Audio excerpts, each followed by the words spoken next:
start today with Haryana, where voting in 90 assembly seats is now over. The voter turnout has been 61%, but that's only till 5 p.m. Remember, it was 69% in 2019. Then the polls in Haryana will determine the political fate of a 10-year-old BJP government and Chief Minister Naib Singh Saini. Can the BJP overcome 10 years of anti-incumbency, or will the Congress stage a comeback in Haryana?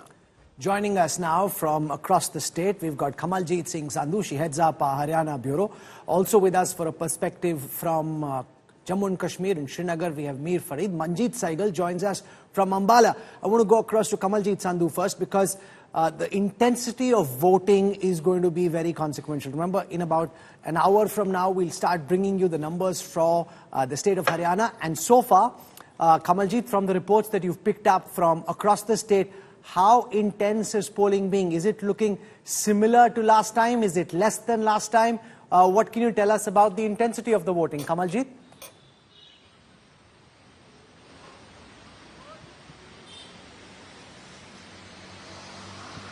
A question to Manjeet Saigal, who's currently in Ambala. Manjeet, from across the state, what are you picking up about the level of interest that voters have in actually having gone out and voted through the day? Well, Rahul, if we talk about the poll percentage, the statewide poll percentage is just 61%, which is nearly 7% less as compared to 2019. We are in Ambala. Look at the gate. They have been closed. There are no voters now. So there were large queues of voters earlier in the morning, but it was sluggish throughout the day. Three districts, particularly Fatehabad, Yamunanagar and Palwal, recorded the highest poll percentage, Rahul, that is 67%, and Gurugram has reported the lowest poll percentage, that is 49%. So this is being attributed to the holiday because this was a gazetted holiday followed by Sunday. So the urban voters were sluggish. They did not come out their houses much. Out of the 2 crore voters, only 1 crore voters came out of their homes to poll, to exercise their right to franchise. Urban voters were quite active. There were seen long queues of voters, but still it is less as compared to 2019, Rahul. You know, that's interesting because, and I'll get Preeti in a moment on that, because Kamaljeet, the general belief has been that when you have reports of anti-incumbency, then that results in high voter turnout. But what we are seeing at the moment is at best what can be called moderate, similar almost to last time, could even end up just about what it was last time, 69%. Are you surprised that people have not come out in larger numbers?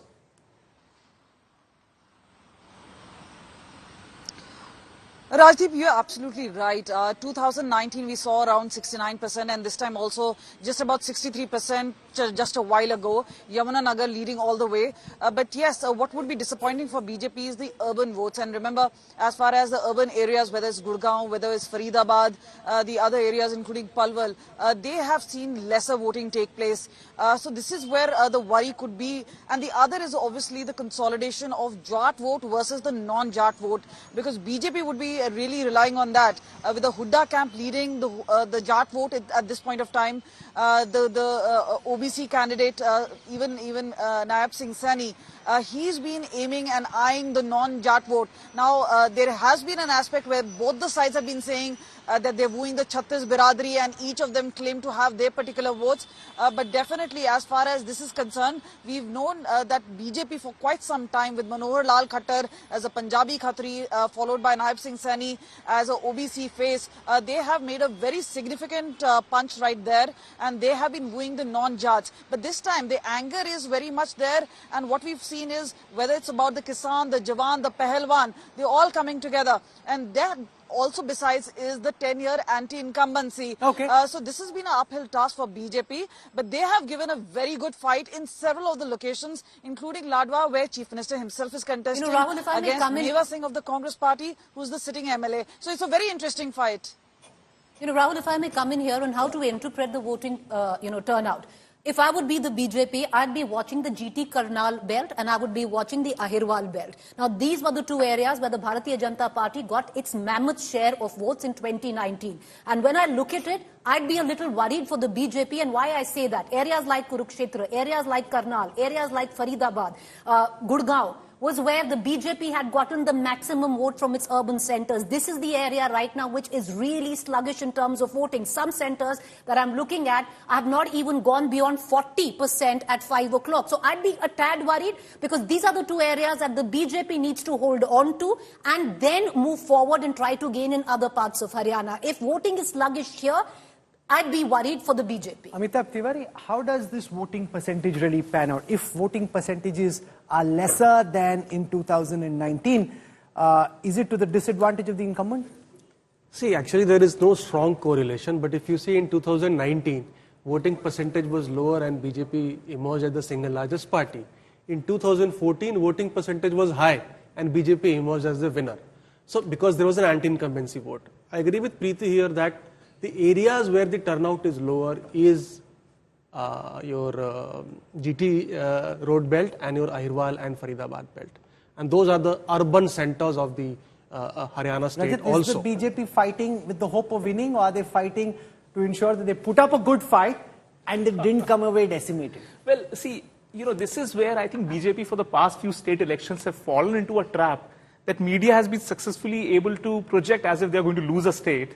And then the morale goes down and they find it really hard to build it up from there. The same has happened with Karnataka also. I mean, they lost the election even before the first vote was polled. However, the election results, the vote share, if you see, was very, very close. And this is what I want to say is that any amount of preemptive discussion around vote share doesn't necessarily project. By the way, this is a 5 p.m. vote share. I believe it is going to go up to 68-69%, which would be same as what we saw in 2019 election. 2014 was an aberration. 2014 state election was really way high polling. There were a lot of hopes and aspirations. That is not there.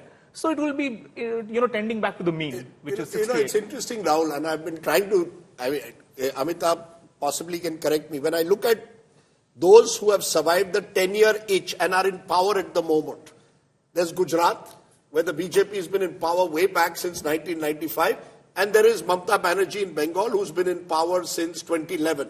But otherwise, look across the country. You could argue Pema Khandu in Arunachal. Those are smaller states. But among the big states, these are the only two states that come to mind where a government has been in power and elected a third time. So I think somewhere BJP is fighting history this time in Haryana. It's not easy in any state of the country to survive the 10-year itch. And I think, therefore, if they even get a respectable number... No, but there's a big difference, Rajdeep. The BJP, if it has a 10-year itch, the Congress is a 5-year itch. Which Congress government has got re-elected? Wherever they've been in power in a state, in 5 years they tend to get voted out. One of the things the BJP is saying, hey, at least we've been in power for 10 solid years here. No, look, Haryana is an interesting exception in a way. You had 10 years of Huda's rule and you had 10 years of the BJP rule. But you're right, the Congress suffers from a 5-year itch. You could argue Congress governments don't get re-elected. I think that's a huge challenge for the Congress. The big advantage they have in Haryana, and Preeti, you please come in, is the fact that the Congress, if they do well, is because it's the default option. You see, what will be interesting to watch in Haryana is what happens to the regional parties. These have been the two parties, JJP now and earlier the INLD, between them have always got 25-30% of the vote. 25% at the very minimal. And that has helped the BJP, because then it meant even at 32-33%, like in 2014, the BJP emerged as the single largest party. So I think Haryana will be a test. But there is a larger trend towards bipolarity in all states, whether you take a Karnataka. Sure. In most states, wherever, even in Madhya Pradesh, the BSP for a while tended to do well. In most states, there is a growing trend towards bipolarity. But and it that's hasn't been happened, a trend Rahul. in state. In Haryana, it hasn't happened. The last so time far, there was a bipolar election. In it recent happened in Lok Sabha. elections. It happened in Lok Sabha, but in recent elections in Vidhan Sabha, Sure. it hasn't happened. Let's look at even the BJP. No, we're talking only about recent elections. Even in recent elections, for example, in a state like Karnataka, earlier it was a triangular election. It's only in recent times that elections have become bipolar. See, so it's not as happening because even at the national level, if you see, how many non-aligned parties are left? Very few. Most of the parties, regional parties, have aligned with either India Bloc or but the can India I say Bloc. something? Yeah, There's something. Non-aligned Tell us parties what you saw do on not the even ground. have 20 seats now. Why is that happening? That is happening because of the fact that a lot of other smaller parties, leaders from them are hopping onto the bandwagon of the BJP. In the past, if you see 10 years, a lot of leaders from smaller parties have joined the BJP. And in Haryana, you had Dushyant Chautala. No, Do you think that was a factor? When you went to Haryana, JJP and INLD, were they retaining their votes or not? Well, Haryana is very interesting. Let's look at it. There are over 1,000 candidates in the poll fray. I'd like to add as a side note, just about 82 women. Having said that, that's a topic for a separate discussion. Out of the 1,000 candidates, Rajdeep, if you actually look at it, where the JJP comes into concern, where the INLD comes into concern, most of the candidates are actually looked as Team B of the Bharatiya Janata Party. They are not looked as, Haryana is actually the voters. Look at what happened in 2019. The JJP fought an election which was entirely against the BJP. JJP comes up with 10 MLAs and the JJP allies with the Bharatiya Janata Party. There are people who are actually looking at this, that these regional parties, some of them are actually going to play into the hands of the BJP. Number two, what's interesting in Haryana, which no one's talking about, is the 1,000 candidates, 458 are independents. Can you imagine the number of independents and the truck that some of these independents actually have? So I think the challenge and the hope for the BJP is that, yes, there's anti-incumbency. Will the anti-incumbency get fractured? If the anti-incumbency gets fractured, then I think the BJP will believe it has a fair chance, even in a state like Haryana. But if it is bipolar, then the BJP's chances reduce to that extent. Here. When voters don't know how votes getting split can impact potential outcomes, that's how Dushyant Chautala, despite it being an anti-BJP vote, ends up in government. After a while, the concern is that voters can start seeing through these tactics. And the moment that happens, then you've got two poles. You've got the BJP as the central pole of Indian politics, and you've got the India Alliance pole, which can be the Congress in some states and parties like the TMC in others. And that gets established as the new political norm, because these tactics of splitting votes by propping up these third parties, initially maybe voters don't see through it. Ultimately, they can very well see through what's happening. I think you're right, and this part of the strategy has run its course. You can't have, say, an MIM coming in and obviously going in and denting the Muslim vote. It doesn't happen that well now. Or the BSP in Uttar Pradesh. BSP also, and here also. See, in Haryana specifically, if I were to say, BJP only could bank upon strategic maneuvers like this. They didn't have a narrative put in place that well. So the only thing they could do is to perhaps hope part of it and also ensure some of these independents pick up a seat like Maham seat. Over there, you see a HJP, a small party here and there, Kupal Kundu's party here and there, who might be able to consolidate, the anti-Congress vote and just spring up a surprise. I'll give you an example. Mehem you're talking about. Yeah. There is Deepak Hooda, who's standing on a Congress ticket. The Can I tell player. you? Yes, the Kabaddi player. But can I also tell you there are 18 other Jat independents that are standing up against on that seat. Look at that, so all it is of a that is Jat Jat, stronghold. yeah? It is a 21 73% Jat dominated constituency. What you've done is technically you've fielded 18 Jat candidates. The vote automatically will get fractured because when it comes down to these smaller constituencies, each of those Jat leaders will take away 5,000 or 6,000 of their own votes. So I think this is what Congress BJP is banking upon. You see, the BJP is banking upon that. We don't know whether that will happen. But there are times when elections do become bipolar. I think what we've seen in Uttar Pradesh during the Lok Sabha elections is a very clear evidence of the fact that voters beyond a while can see through these tactics. So they work saw through the for JJP. a while. So they saw through JJP and look at Devilal's daughters-in-law. They got mere 20,000 votes in a Lok Sabha constituency. That's how JJP's base was completely eroded and decimated. And this time around, just I'd Lok be Sabha. surprised. I'd be surprised even in Uchana Kalam, Dushyant Chautala, who's the deputy He'll CM. win, Many might not suggest win, might not even Yes, be yes. able to hold on to his deposit. It's that bad. Okay, However, that said, the number of candidates in Haryana this time is lower than last time.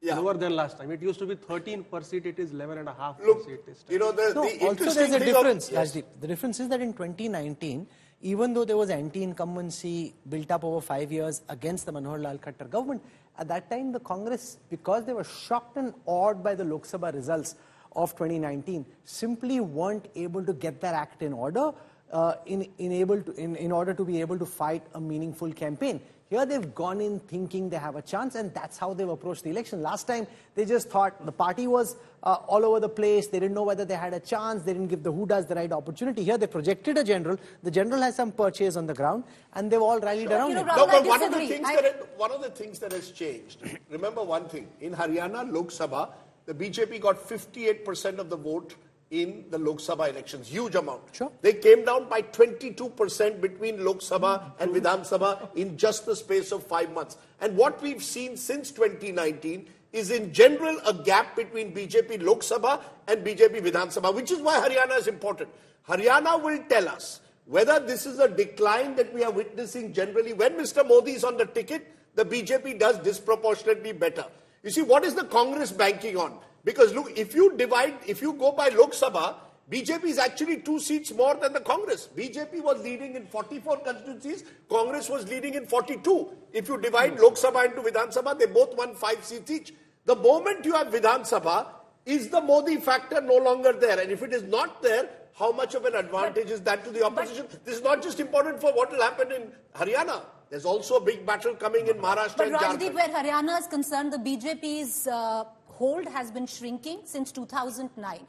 It had 4 seats in 2009. It rose to a dramatic 47 in 2014, largely riding on the Modi wave. 2019, it dramatically shrunk again. You had the JJP coming in because it was short of majority. Where the Dalit vote was concerned, where the Jat vote was concerned, they did concede votes to the Congress and to the JJP. No, but the point I'm making, Preeti, and look at Lok Sabha, even in Lok it's Sabha, become smaller. Even in Lok Sabha, don't forget, BJP purely translating Lok Sabha into Vidhan Sabha was still 2 seats ahead of the Congress. For the fact that there are 5 seats on. My bigger point is this. India votes differently in Vidhan Sabha and Lok Sabha. Exactly. Haryana will be a test of that once again. I want to get a word from Mir Farid. He's joining us from Srinagar. In a while, we'll start showing the numbers for Jammu and Kashmir. The EC prohibits us from starting before 6:30, so we'll respect that. Mir Farid, where are all the principal players in the Jammu and Kashmir election? Are they all sitting and watching India Today at this time, or are they traveling all over the place waiting for the 8th of October?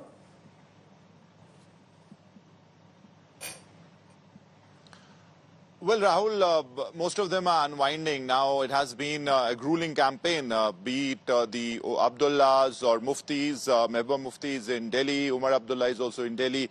Farooq Abdullah was to Pahalgam where he had a golfing session. Now he's back at Gupkar.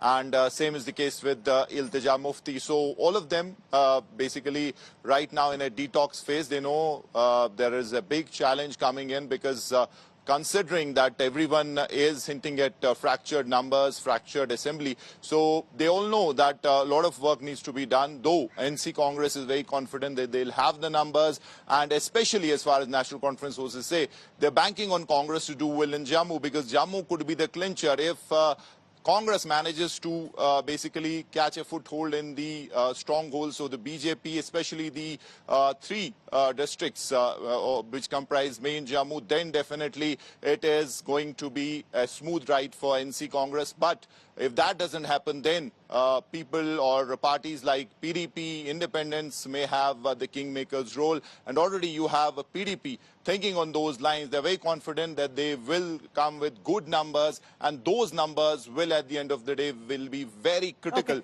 Okay. So if what anyone we'll do really, right now especially the India Bloc, National Conference, Congress are harboring. The big buzz in Jammu and Kashmir is around. Farooq Abdullah is the only guy who knows how to live life. He's gone for a golfing session. The others are all worried about elections, exit polls. That's the way to lead life. Have a round of golf. The BJP will say that is what was wrong with how Jammu and Kashmir was administered. So that's a different way of looking at it. Yes, but the fact is that he's now almost 90. At 90, but he was campaigning you're also. entitled for your golf session at 90.